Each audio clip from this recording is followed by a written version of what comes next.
안녕하십니까. 반갑습니다. 219 부동산 TV의 작가 219입니다. 오늘 여러분에게 소개시켜 드릴 책은요, 월급쟁이의 첫 부동산 공부라는 책입니다. 이 책인데요, 아파트 투자를 생각하고 계신 분들에게는 아주 좋은 그런 책이라고 할 수가 있겠습니다. 내 돈 내산입니다. 절대로 책을 그냥 받아가지고 마케팅 하는 거 아니니까 한번 잘 동영상 보시고 판단해 보시기를 바라겠습니다. 그래서 마중물이라는 지은이가 지은 거고요. 출판사는 체인지업이라는 곳에서 나왔습니다. 그래서 한 2주 동안 제가 이 책을 읽고 여러 가지 생각을 하면서 여러분에게 이야기를 해드리는 것이니까 꼭 꼼꼼하게 살펴보시고 아파트 투자 관심 많으신 분들은 이 동영상을 꼭 보시기를 바라겠습니다. 500만 원으로 50억 자산을 만든 소액 투자 비법이라고 합니다. 근데 이게 소액 투자 비법인지는 잘 모르겠습니다. 저도 이 문구에 혹해서 이 책을 샀고요. 이 책을 참 잘 썼다 이렇게 생각을 하고 있습니다. 자, 이제 들어가 보겠습니다. 하락을 꼭지점에서 매수하는 사람은 상승 꼭지점까지 상승을 즐기면서 지낼 수 있다. 이런 시기 아파트를 매수하는 사람은 어떻게 보면 용기 있는 사람이다. 물론 그 용기는 무모한 게 아니라 지역 분석을 철저히 했기 때문이다. 저도 공감합니다. 부동산 투자자는 실행력이 필요하다. 사람은 누구나 처음 시작하는 것에 대한 두려움을 느낀다. 일부는 그 두려움에 시도조차 못한 상태로 머물러 있고 일부는 그 두려움을 극복하여 실행에 옮기게 된다. 자, 명심하자. 실행해야 결과를 얻을 수 있다. 실패든 성공이든 실행을 해야 얻을 수 있고 실패를 반복하다 보면 또 성공하는 방법을 찾아내게 되겠습니다. 그게 바로 정말 성공의 방법이라고 할 수 있죠. 그래서 2023년 현재 어떻습니까? 금리는 오르고 아파트 가격은 떨어지고 분양권도 마이너스 피가 붙고 그래야 되는 현실이라면 당신은 과연 어떻게 할 것인가? 이럴 때 투자를 해야 되겠습니다. 제가 봤을 때는 우리는 분명 과거를 통해 많은 것을 배워왔습니다. IMF, 구제금융 어떻게 극복했는지 우리는 알고 있죠. 2008년 금융위기는 또 어떻게 극복했는지도 알고 있을 것이고요. 이 책을 통해서 저평가된 아파트를 단기간에 시세를 회복할 수 있는 아파트를 찾아내고 과감하게 투자를 해야 합니다. 이 기간이 지나고 나면 또 상승의 10년이 시작될지 모른다. 늘 그랬습니다. 자, 두려움을 극복해야 부자로 가는 지름길이 열립니다. 자, 1장 나는 어떻게 성공한 투자자가 되었나.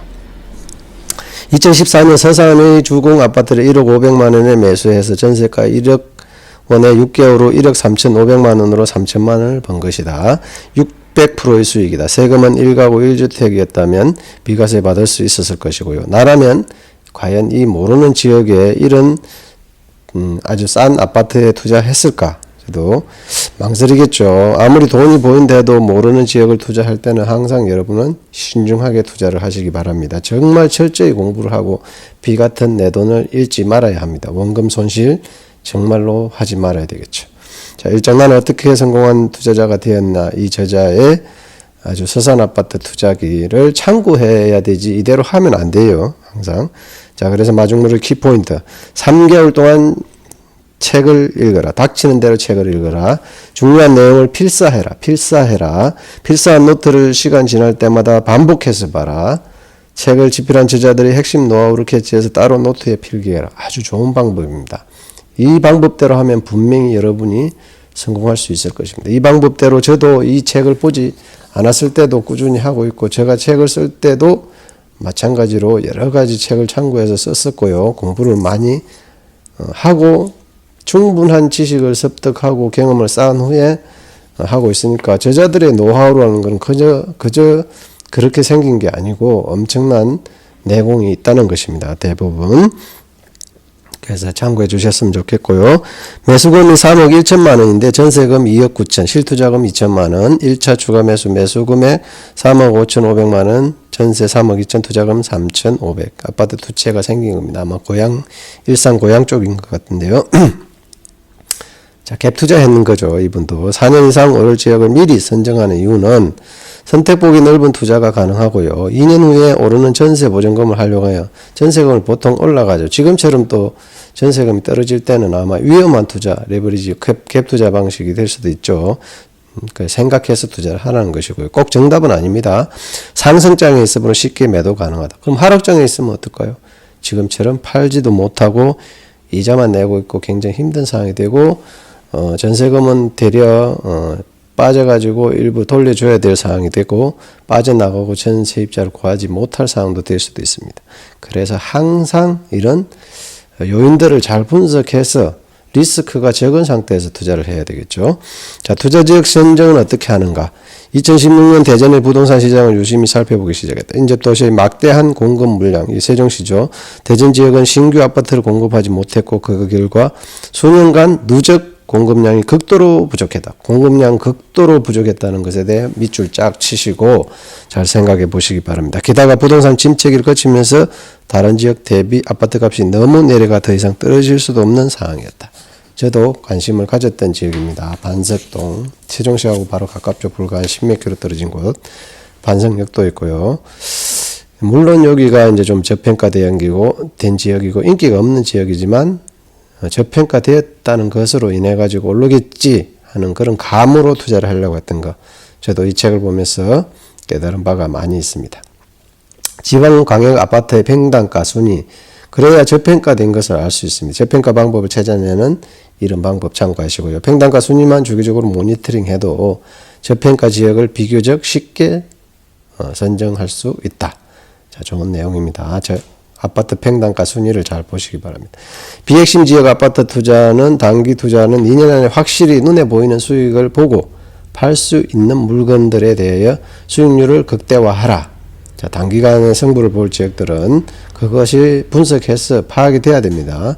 자, 매수 시점은 바닥 투자보다는 상승 확인 후, 매수 시점은 부동산 매매 심리가 높을 때, 자, 이 핵심 지역 아파트의 투자는 중단기 투자로 바닥 또는 바닥 근처에 매수하여 선점하는 투자고, 수익률보다는 절대 수익금을 보고 투자를 해야 됩니다. 왜냐하면 핵심 지역이라는 것은 비싸다는 이야기죠. 금액이 클 수도 있다는 이야기죠. 그래서 수익금 전체가 또 큽니다. 이럴 때는.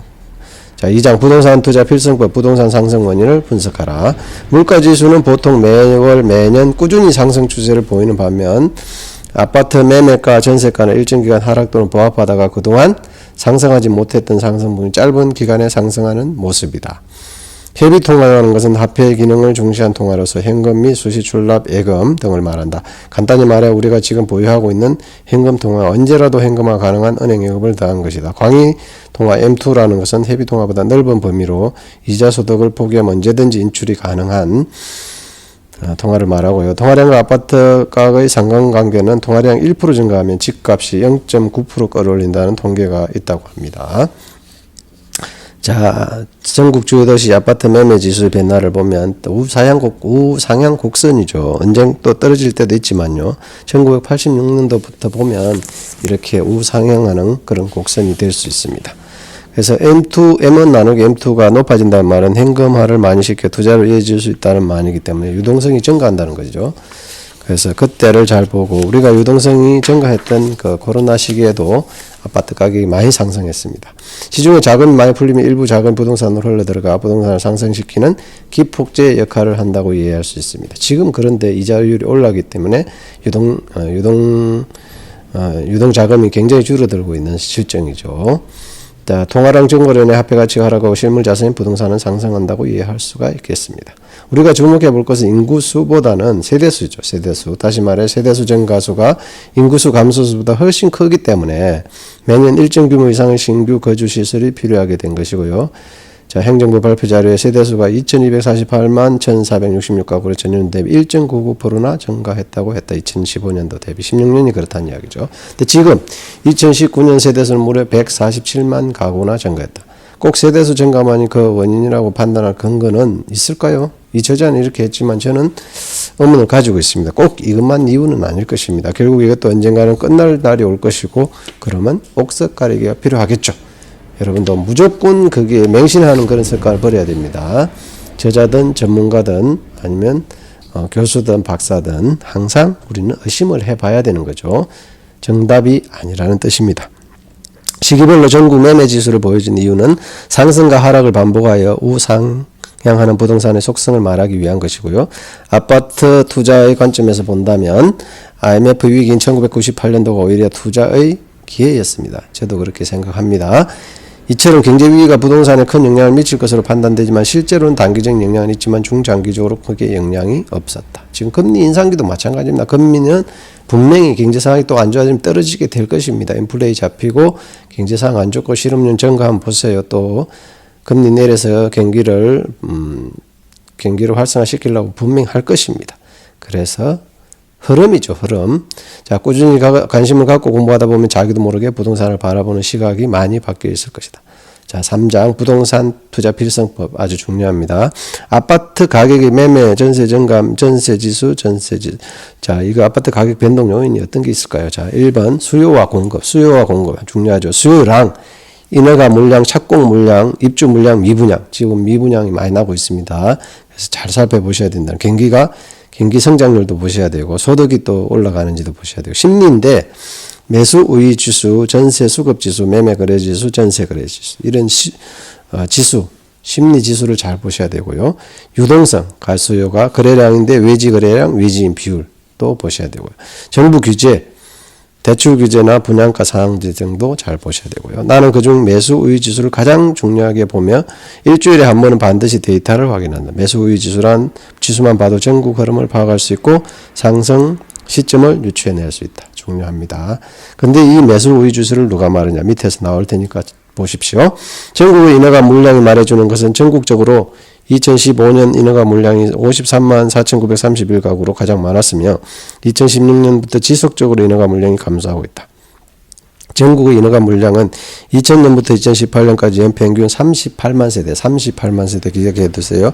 인허가 물량 중 착공되는 인허가 물량은 약 75% 정도니까 그게 28만 5천 세대 정도가 될 것입니다. 여기에 착공 물량 수가 28만 5천 세대 우리나라 인구수로 나눠보면 0.55%라는 것이 나옵니다. 인구수 대비 0.55%의 주택량은 항상 건축을 하고 있어야 된다는 거죠.